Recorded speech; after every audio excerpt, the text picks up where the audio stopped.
catastrophic effects on the indigenous animal populations.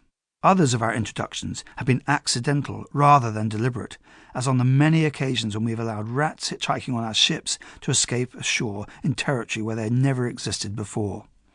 Again and again, these hardy, omnivorous and prolific intruders have then caused havoc among the local animals which had no defence against them. But the greatest changes we have caused are those we have made deliberately in order to provide for our ever-increasing numbers. We have felled forests, drained swamps, and covered fertile meadows with concrete in order to build our homes and factories, airports and motorways. So over the past 200 years, wild animals that were once relatively abundant on every continent except Antarctica have been decimated and now survive in dangerously small numbers. Such are the Iberian lynx, the European wolf, the Tasmanian tiger, the Arctic muskox, and many others. 7 Worlds, One Planet describes and illustrates rarities of both kinds, together with some of the most dramatic natural wonders that still remain on Earth. Let us hope that our increasing understanding of the way nature functions would at last persuade people everywhere to care for the animals that evolved on this planet's continents, and allow them the space they need to live in the particular world that once was theirs. Introduction. About 200 million years ago, our planet looked very different from the Earth we see today.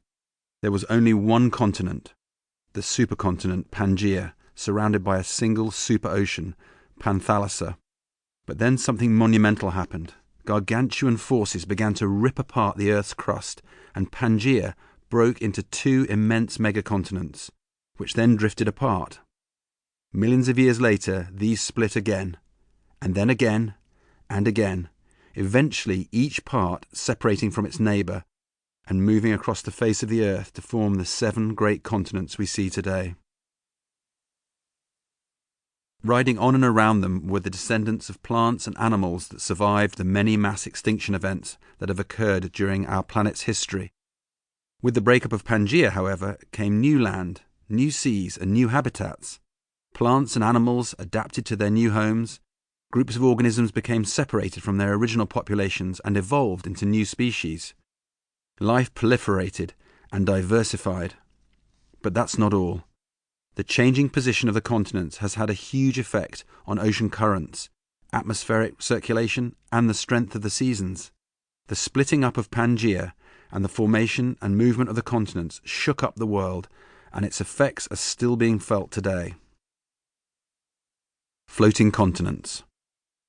That the continents move across the surface of the Earth was widely recognised in the late 1960s, but the idea was first proposed long ago. In 1596, Antwerp-born geographer and map-maker Abraham Ortlius put forward the idea that the Americas were torn away from Europe and Africa by earthquakes and floods, and he suggested that one could see the vestiges of the rupture if one looked at the coasts of the 3 continents on a world map. Since then, many other distinguished observers, Alexander von Humboldt and Alfred Russel Wallace among them, have remarked on how, for instance, the east coast of South America fits snugly with the west coast of Africa. But it was not until 1912 that the German geophysicist and meteorologist Alfred Wegener, independently of his predecessors, came up with the view that the continents moved across the face of the Earth. He called it quite simply continental Verschiebung, meaning continental drift. At first, a highly sceptical scientific community greeted his ideas, but in the 1950s, the evidence began to build. Paleontologists found the same early mammal fossils in South Africa, India, and Antarctica, so those locations must have been closer together in the past. Similarly, the fossils of a small freshwater reptile were found in South America and Africa, on either side of the Atlantic, an indication that an ocean had not always separated the 2 continents. Geologists, meanwhile, revealed that the Appalachian Mountains on North America's east coast have a close geological affiliation with the Caledonian Mountains in Scotland, and biologists pointed to the occurrence of living marsupials in South America and Australasia, with fossil species in Antarctica. Yet, even with such evidence, many scientists remain doubtful. If the continents drift about, they asked, what causes them to move? English geologist Arthur Holmes, however, had already provided an answer. In 1930, Holmes showed how